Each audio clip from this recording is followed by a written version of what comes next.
Hello students, welcome back to the virtual class. Economics chapter number 3 has been over in the last session. In today's session guys, we are going to start the chapter number 4 of the economics, and that is known as the supply chapter number 4. Economics na જે આપણે બે main concept શીખી ગયા છીએ એમાં એક આપણે શીખ્યા હતા કે what is macroeconomics and what is microeconomics. અને at that time I told you guys that તમારે બંને પોર્શન 11th માં શીખવાના છે અને 12th માં only macroeconomics શીખવાનું છે. Microeconomics માં કોની વાત આવશે? To a single firm, right? Or else to a single market. તો એની વાત આપણે માઇક્રોઇકોનોમિક્સ માં કરવાના છીએ. તો માઇક્રોઇકોનોમિક્સ માં ફર્મ ની વાત કરીએ તો આપણે ડિફાઇનેટલી એક કન્સેપ્ટ તો શીખી ગયા કે ફર્મ ની પ્રોડક્ટ નો ડિમાન્ડ કેટલી, રાઈટ? ડિમાન્ડ કઈ રીતના અફેક્ટ થાય છે, રાઈટ? એ બધી વસ્તુ આપણે શીખી ગયા અને પ્રાઇસ અને ડિમાન્ડ ના રિલેશન જોયા. But one thing to tell you guys that price and the demand, they both are very much important aspects which works in the determination of the price. કોઈપણ પ્રોડક્ટની પ્રાઇસ ડિફાઇન કરવી હોય તો એની માટેના બે main important aspects છે, બે determinants છે કે જે કોઈપણ પ્રોડક્ટની પ્રાઇસ ડિફાઇન કરે છે, and that is the demand and supply. કેટલી ડિમાન્ડ છે અને કેટલી સપ્લાય છે એના આધારે માર્કેટમાં પ્રાઇસ ડિટર્મિનેશન થશે જે તે પ્રોડક્ટનું. સો ડિમાન્ડને આપણે જે રીતે સમજ્યા છીએ એટલા જ કોન્સન્ટ્રેશનથી આપણે સપ્લાયને પણ સમજવું પડશે, કારણ કે એનો જ યુઝ કરીને આપણે ચેપ્ટર નંબર 5 અને 6 માં આગળ ભણવાના છીએ. તો ડિમાન્ડની જેટલું જ ઇમ્પોર્ટન્સ આ ચેપ્ટરનું છે. સો before starting the chapter, I am asking you guys to pay proper attention and concentration to understand these concepts very well, right? And with that expectation only, let us start understanding at first the meaning of supply. તો supply નો meaning સમજતા પહેલા આપણે stock, supply અને production શું છે એ સમજવું પડશે, બરાબર? કારણ કે આપણે યુઝ્યુઅલી સપ્લાયનો બેઝિક મીનિંગ એવો કાઢીએ છીએ કે કોઈ પણ એક પ્રોડક્ટને એક જગ્યાએથી બીજી જગ્યાએ પહોંચાડવી, રાઈટ? અને એ જે ટ્રાન્સપોર્ટેશનની જે સિસ્ટમ છે એને આપણે સપ્લાય કહીએ છીએ. Same for example power supply of છે, રાઈટ? તો એક જગ્યાએથી બીજી જગ્યાએ કોઈ પણ વસ્તુ પહોંચાડવી, to avail one thing from one place to another, that is the supply in the general means કે જે જનરલી લોકો સમજે છે. But once we are talking about the economics, it is having very much different concept of supply, right? Supply અહીંયા લેવામાં આવે છે with the intention for the stock to be sold, અને એ જે સ્ટોક વેચવા માટે તૈયાર છે એને આપણે સપ્લાય તરીકે ઓળખીએ છીએ. પણ આપણે સપ્લાયનો મીનિંગ સમજતા પહેલા જે આપણી પાસે સ્ટોક જે છે, આપણા જે ગુડ્સ છે, એને આપણે ત્રણ કેટેગરીમાં ડિવાઈડ કરીએ છીએ. આપણા સૌથી પહેલા જે ગુડ્સ છે એ પ્રોડક્શન બને છે, right? Production means production house, factory, producer પાસેથી એ ગુડ્સ પ્રોડ્યુસ થાય અને સ્ટોર થાય, એટલે આપણે પ્રોડક્શન કહીએ છીએ કે આજે મેં ફેક્ટરીમાં કેટલું પ્રોડક્શન કર્યું. સિમ્પલી એક જ દિવસમાં કે કોઈ પર્ટિક્યુલર ટાઈમની અંદર કેટલું ગુડ્સ તમારું તૈયાર થાય છે એને પ્રોડક્શન કહે છે, રાઈટ? પ્રોડક્શન થાય એટલે તરત વેચાતું નથી, બરાબર? એ પ્રોડક્શન બીજાને મોકલવામાં આવે, બીજા પાસેથી ત્રીજાને, અને એ રીતે જે પ્રોડક્શન છે, બરાબર, એ લોકો પાસે પહોંચે અને પછી એ વેચાય છે. તો જ્યારે પણ ફેક્ટરીમાં ફર્સ્ટ ફેઝની અંદર પ્રોડક્શન થાય એને આપણે પ્રોડક્શન ઓફ ગુડ્સ તરીકે ઓળખવાના છીએ. સેકન્ડ કન્સેપ્ટ જે છે એ સપ્લાયનો છે. પ્રોડક્શન આપણે બધાને પહોંચાડ્યું, બરાબર? તો પહોંચાડવાની પ્રક્રિયા, right? The transportation is not known as supply in the economics. ઇકોનોમિક્સમાં સપ્લાય મીન્સ પ્રોડ્યુસરે સ્ટોક પ્રોડ્યુસ કર્યો અને એ પ્રોડ્યુસ સ્ટોકમાંથી જેટલો સ્ટોક એ વેચવા માંગે છે એને સપ્લાય કહીએ, right? The stock the producer wants to sell is known as supply, right? Or we can say stock to be sold is known as supply. પણ અહીંયા આપણે સપ્લાયનો ને આ બેઝિક મીનિંગ સમજી લેશું નહીં. આ એકદમ બેઝિક મીનિંગ છે, પણ આનો જ મીનિંગ સપ્લાય છે એવું માની લેશું નહીં, કારણ કે સપ્લાયનો મીનિંગ વે ડીપર છે, રાઈટ? ઘણો અલગ છે. આ તો જસ્ટ તમને ખાલી ડિસ્ટિંગ્વિશ કરવા માટે મેં કહ્યું છે the stock to be sold is supply. Then the question arises, then what is stock? ફ્યુચરની અંદર સારા પ્રાઇસ મળશે, અત્યારે વેચવા લાયક નથી, અથવા તો અત્યારે વસ્તુને પ્રિઝર્વ કરો પછી વેચશું, રાઈટ? એની હાઉ પ્રોડ્યુસ્ડ ગુડનો જેટલા પ્રોડ્યુસ ગુડ્સ છે, the portion of the produce goods not to be sold right now is known as stock, right? So it is the produce goods, or we can say it is the part of the production, right? And that is not to be sold for now.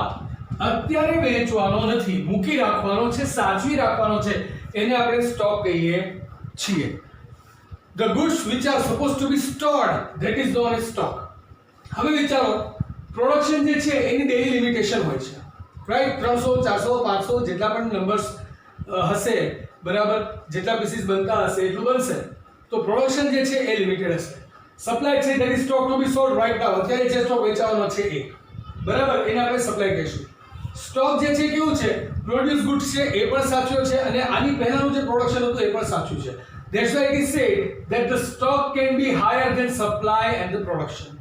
The stock can be higher than supply and production. Let me give you an example. માનો કે હું દિવસના 500 units produce કરું છું, બરાબર?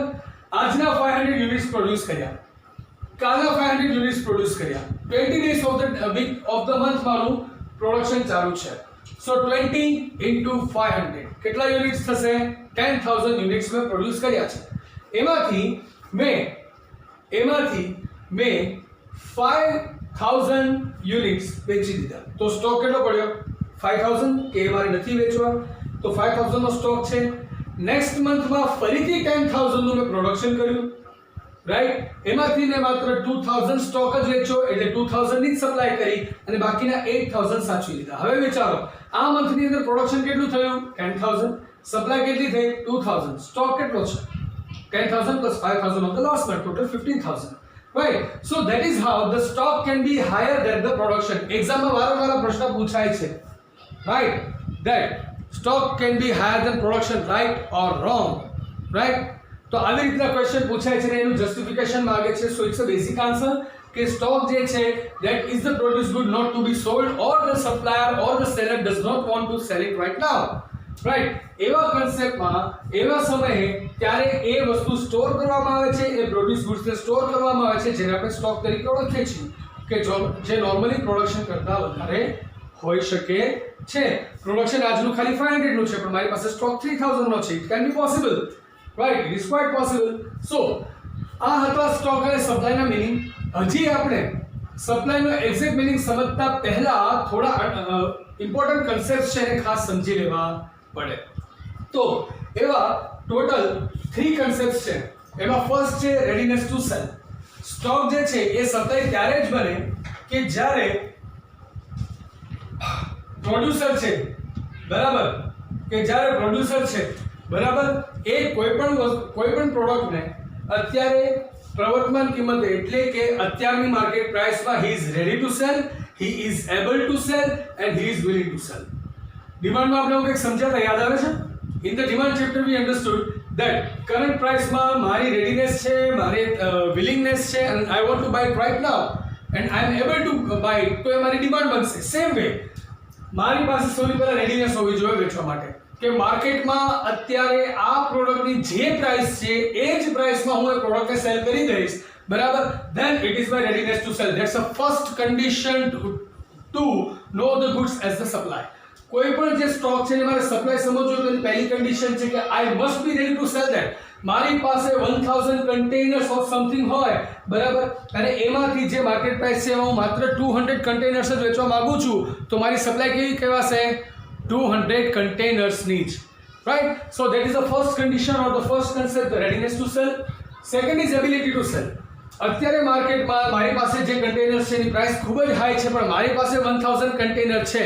મારી readiness છે કે મને અત્યારે મળી જતું 5000 કન્ટેનર જ વેચી દઉં, પણ મારી પાસે માત્ર ને માત્ર 200 કન્ટેનર જ છે. મારી એબિલિટી નથી. That means I don't have that stock. મારી એબિલિટી ક્યારે હોય? કે જ્યારે મારે જેટલા વેચવા છે એનો સ્ટોક પણ હોય. I am ready to sell everything but I have only 200, so that is my supply. That's the second condition. And the third one is willingness to sell. Am I willing to sell? આજે market પ્રાઇસમાં વેચવા માટે હું ready છું, આ પ્રાઇસમાં વેચવા માટે હું able પણ છું, પણ શું મારી અત્યારે વેચી દેવાની ઈચ્છા છે? Should I wait? ઘણી વખત એવું થાય કે જ્યારે આપણી પ્રોડક્ટ છે એની પ્રાઇસ ખૂબ જ હાઈ થતી હોય, then sometimes we get a bit greedy, right? આપણે થોડા લાલચુ થઈ જઈએ કે હજુ થોડી વેઇટ કરીએ ને તો કદાચ આનાથી વધારે સારો ભાવ મળી શકે છે and I can earn a bit more profit. તો 3 કન્ડિશન છે સેટિસ્ફાઈડ થવી જોઈએ.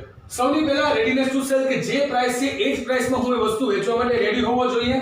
સેકન્ડ, કે જેટલી વસ્તુ વેચવા માંગુ છું એટલી મારી પાસે એક્ચ્યુઅલમાં હોવી જોઈએ. મારી પાસે 200 કન્ટેનર હોય તો 1000 કન્ટેનર સેલ નથી જ કરી શકો. I am not able to do so. I am able to sell only 200 containers. So I must be able to sell. And the third one is willingness to sell. કે મારે અત્યારે વેચી જ દેવું છે. Once you give me the payment and here you take your stock and we are done with the transaction, right? આવી willingness મારી હોવી જોઈએ. So these are the three main conditions to understand the supply. તો હવે supply નો basic meaning સમજીએ. Supply means the stock to be sold. Right? તો હું basic meaning એવો આપી શકું. Supply is the part of the stock for which we are ready to sell, we are able to sell and we are willing to sell. સ્ટોકનો જે part વેચવા માટે આપણે ready છીએ, જે પાર્ટ વેચવા માટે આપણે એબલ છીએ અને જે પાર્ટ વેચવાની આપણને વિલિંગનેસ છે, સ્ટોકના એ પાર્ટને આપણે સપ્લાય કહેશું. એટલે કે કરંટ માર્કેટ રેટમાં સ્ટોકનો જેટલો પાર્ટ છે કે હું અત્યારે વેચી દેવા માંગુ છું અને હું એબલ પણ છું તો એને હું મારી supply ઓળખીશ. Right? So that is the clear and the basic meaning of the supply. There is nothing more in that. Right? So guys, this is all about the meaning of the supply. Right? In tomorrow's session we are going to start the differences between the stock and the supply. Right? And henceforward we will take as of it is required. Right? So that's all for today's session. Over here I would ask for your leave now. Right? I'll see you tomorrow with a new topic. Till then, asking for your leave. So bye. Take care. Have a nice time. Stay home. Stay safe. Keep making notes. Thank you.